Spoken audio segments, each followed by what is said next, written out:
Atara chun boy pan rian hi dung matong min nong sin na le thiam na silo nati mi le thara chiti na tu ni na lam kar tu na ken e zu a acha ta ti chia le la mu pi bang in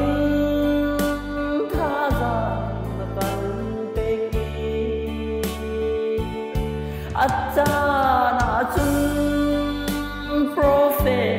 Eliza an tu in lang ác in kan na kan cho don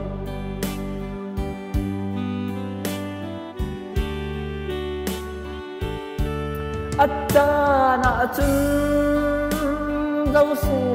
lần tua na kan chua pi u na hân đâu tu ăn si sim hân sẽ lô nâng hẹn để tôi đồ đá tê ăn cha thở ảo trông tu na căn si đê ăn cha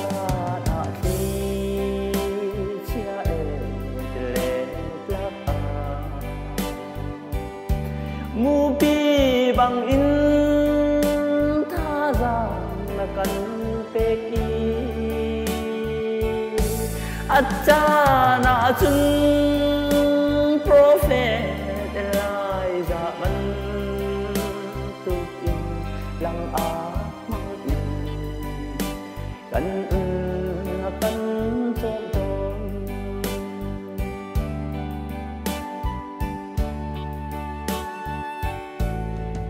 cha na chun mau se nam to na kan zul te ner yan kan chuan ti mi hoi do na zong kan cha đâu tu le soi se le thang chiat tu sim ha na se kan lệ na trăng rụng ra acha na ti chia lệ la mu pi bang in tha ra na kan pe ki acha na chun prophet Eliza ban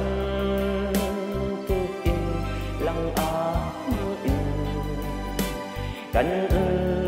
kan cho ton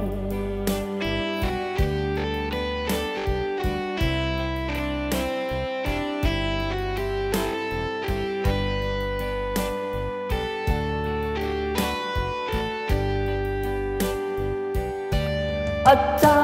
na chun boy pa me sa le sa dara abe na ko đến nia bằng na căn khơi thì nạc mây phu lạc lệ tị nung chèn đôi ca in na cô chắc in bôi pa na căn chua tôn acha na thi chia lệ mu pi bang in tha ra na kan pe ki acha na chun prophet Eliza ban tu in lang a hang in